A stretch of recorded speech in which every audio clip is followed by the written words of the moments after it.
Hey guys, അപ്പോൾ ഇന്നാണെങ്കിൽ ഞാൻ നാട്ടിൽ പോവാണ്.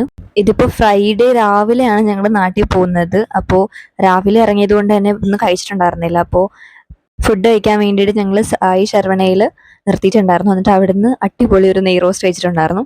അതെല്ലാം കഴിച്ചിട്ട് പിന്നെ അവിടുന്ന് ഇറങ്ങിയിട്ടുണ്ടായിരുന്നു. ഏകദേശം ഒരു 2-3 മണിക്കൂറോളം എടുക്കും എൻ്റെ നാട്ടിലേക്ക് എത്താനായിട്ട്.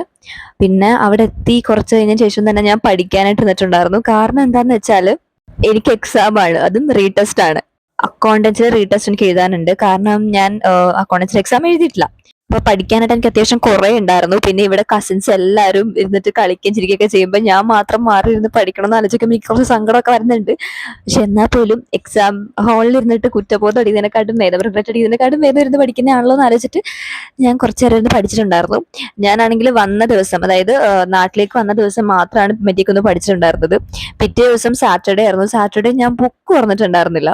എനിക്കത് ആലോചിച്ച് നല്ലപോലെ കുറ്റബോധം എടുക്കുന്നുണ്ടായിരുന്നു. അങ്ങനെ പിറ്റേ ദിവസം ആയപ്പോഴേക്കും, അതായത് സൺഡേ, ഞാൻ നല്ലപോലെ ഇരുന്ന് പഠിച്ചിട്ടുണ്ടായിരുന്നു. അത്യാവശ്യം കുറെ നേരം ഇരുന്ന് വെച്ചിട്ടുണ്ടായിരുന്നു. ഏകദേശം 3-4 മണിക്കൂറോളം എങ്കിലും ഞാൻ പഠിച്ചിട്ടുണ്ടായിരുന്നു എനിക്ക് തോന്നുന്നത്. അതും ഒറ്റ സിറ്റിംഗിലാണ് ഞാൻ അത്ര നേരം ഇരുന്ന് പഠിച്ചിട്ടുണ്ടായിരുന്നത്.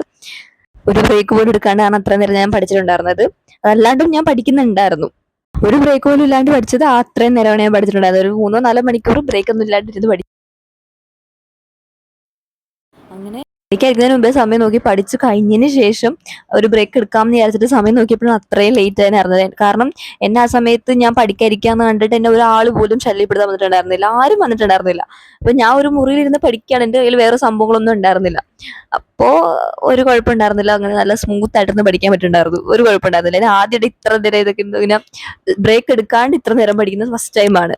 സൺഡേ നൈറ്റാണ് ഞാൻ തിരിച്ച് വീട്ടിലേക്ക് വന്നിട്ടുണ്ടായിരുന്നത് നാട്ടിൽ നിന്ന്. ഞാൻ വന്നത് ഏകദേശം ഒരു 12 മണിയൊക്കെ ആയപ്പോഴാണ് എത്തിയിട്ടുണ്ടായിരുന്നത്. എന്നിട്ട് ഞാൻ പഠിക്കാൻ വെച്ചിട്ടുണ്ടായിരുന്നു. കാരണം എനിക്ക് എന്തോ ഉറക്കമൊന്നും വരുന്നുണ്ടായിരുന്നില്ല. ഉറക്കമേ വരുന്നുണ്ടായിരുന്നില്ല. എനിക്ക് നല്ല നല്ല നല്ല ബോധത്തോടെ ആയിരുന്നിട്ടുണ്ടായിരുന്നു. അതുകൊണ്ട് എനിക്ക് സുഖമായിട്ട് പഠിക്കാൻ പറ്റിയിട്ടുണ്ടായിരുന്നു. എന്നിട്ട് ഞാൻ ഒരു 12 മണി തൊട്ട് ഏകദേശം 1:30 വരെ എങ്ങാണ്ട്, 1:45 എങ്ങാണ്ട് വരെ, 1:45 വരെ എങ്ങാണ്ട് ഞാൻ പഠിച്ചിട്ടുണ്ടായിരുന്നു. അത്രയും നേരം ഞാൻ പഠിച്ചതിന് ശേഷമാണ് ഞാൻ പിന്നെ മാറിക്കിടന്ന് ഉറങ്ങിയിട്ടുണ്ടായിരുന്നത്. എനിക്ക് നൈറ്റ് ടൈം ഇരുന്ന് നൈറ്റ് ടൈം അങ്ങനെ പഠിക്കാൻ ഇരിക്കാറില്ല. കാരണം എനിക്ക് നല്ലപോലെ ഉറക്കം വരും. പെട്ടെന്ന് ഉറക്കം വരുന്ന ആളാണ്. എനിക്ക് 10:30 കിടന്ന് ഉറങ്ങുന്ന ആളാണ് ഞാൻ. അപ്പം എനിക്ക് എപ്പോഴൊന്നും പറ്റത്തില്ല. എക്സാമിന് തലേന്ന് ദിവസം മാത്രമേ ഞാൻ ഇങ്ങനെയൊക്കെ ചെയ്യാറുള്ളൂ. അപ്പോൾ ആ ദിവസം എന്തോ എനിക്ക് നല്ല മൂഡ് ഉണ്ടായിരുന്നു പഠിക്കാനായിട്ട്. അപ്പൊ അത് അത്യാവശ്യം നല്ലപോലെ കവർ ചെയ്യാൻ പറ്റുന്നുണ്ടായിരുന്നു. പിന്നെ ക്വസ്റ്റ്യൻ പേപ്പർ എൻ്റെ ഉണ്ടായിരുന്നു ഫസ്റ്റ് എക്സാമിന്റെ. അപ്പൊ അതും ഞാൻ റെഫർ ചെയ്തിട്ടുണ്ടായിരുന്നു. പക്ഷെ ഇതൊക്കെ റെഫർ ചെയ്തിട്ട് പ്രത്യേകിച്ച് വലിയ കാര്യം ഉണ്ടായില്ല. കാരണം ക്വസ്റ്റ്യൻസ് ഒക്കെ കംപ്ലീറ്റ്ലി ഡിഫറെന്റ് ആയിരുന്നു. ഞാൻ വിചാരിച്ചത് ലൈക്ക് 1-2 ക്വസ്റ്റ്യൻസ് മാറ്റിയിട്ട് സെയിം ഫസ്റ്റ് പേപ്പർ ഒക്കെ തന്നെ വരും എന്നൊക്കെയാണ് ഞാൻ വിചാരിച്ചത്. പക്ഷെ അതൊന്നും നടന്നില്ല. കംപ്ലീറ്റ്ലി ഡിഫറെന്റ് പേപ്പർ ആയിരുന്നു. MCQ ഫുള്ള് മാറ്റി ആകെ 6 മാർക്കിന്റെ ഒരു ക്വസ്റ്റ്യൻ ആണ് ഞാൻ നോക്കിയിട്ട് സെയിം അഡിക്റ്റോ ക്വസ്റ്റ്യൻ വന്നിട്ടുണ്ടായിരുന്നത്. 6 മാർക്കിന്റെ ക്വസ്റ്റ്യൻ ആണ്. അത് മാത്രം അങ്ങനെ വന്നു. ബാക്കി ഫുൾ പേപ്പർ ഡിഫറെന്റാ. പക്ഷേ കുഴപ്പമുണ്ടായില്ല. കാരണം ഞാൻ പ്രാക്ടീസ് ചെയ്തിട്ടുണ്ടായിരുന്നു. എൻ്റെ നാട്ടിലേക്ക് പോയ സമയത്ത് ക്വസ്റ്റ്യൻ പേപ്പർ കൊണ്ടുവരുന്നെങ്കിൽ ജസ്റ്റ് ക്വസ്റ്റ്യൻ പേപ്പർ മാത്രമേ ഞാൻ പഠിക്കുള്ളായിരുന്നുള്ളൂ. പക്ഷേ ക്വസ്റ്റ്യൻ പേപ്പർ കൊണ്ടുപോകാഞ്ഞത് കൊണ്ട് തന്നെ ഞാൻ ഫുൾ ചാപ്റ്ററും അത്യാവശ്യം നല്ലപോലെ റിവൈസ് ചെയ്തിട്ടുണ്ടായിരുന്നു. പിന്നെ വീട്ടിൽ വന്നിട്ടാണ് ഞാൻ പിന്നെ ഈ ഒരു ടൈമിലായിരുന്നു ക്വസ്റ്റ്യൻ പേപ്പർ ഒക്കെ ഒന്ന് പഠിച്ചിട്ടുണ്ടായിരുന്നത്. അതുകൊണ്ട് വലിയ കുഴപ്പമുണ്ടായില്ല. എന്നാലും MCQ എന്നെ നല്ലപോലെ കുളമായിട്ടുണ്ടായിരുന്നു. MCQ എൻ്റെ നോർമൽ ഇപ്പൊ ഇട്ടേക്കുന്ന പേപ്പറിനെക്കാട്ടും ഡിഫിക്കൽട്ട് ആയിരുന്നു റീടെസ്റ്റിന്റെ പേപ്പർ. എന്നാൽ എനിക്ക് തോന്നി അങ്ങനെയാണ്. ഞാൻ 2 പേപ്പർ അറ്റൻഡ് ചെയ്ത് നോക്കിയതാണ്. അപ്പൊ എനിക്ക് അറിയാം, നല്ലപോലെ ഡിഫറൻസ് എനിക്ക് മനസ്സിലാവുന്നുണ്ട്. റീടെസ്റ്റ് പേപ്പർ അത്യാവശ്യം നല്ല പാടായിരുന്നു.